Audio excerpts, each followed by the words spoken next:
Nalagay ko na yung mga ingredients. Ayan na siya. So, lalagyan din natin ng mainit na tubig.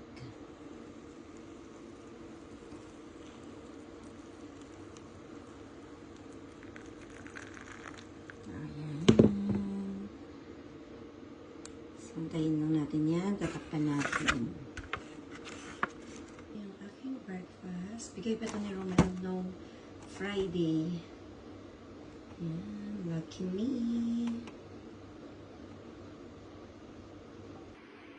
So, ito na yung ating tinapay. Tapos ito, 3 minutes na to. So, pwede na to. Ang bango niya. Diba? Thank you, Lord. Ang init.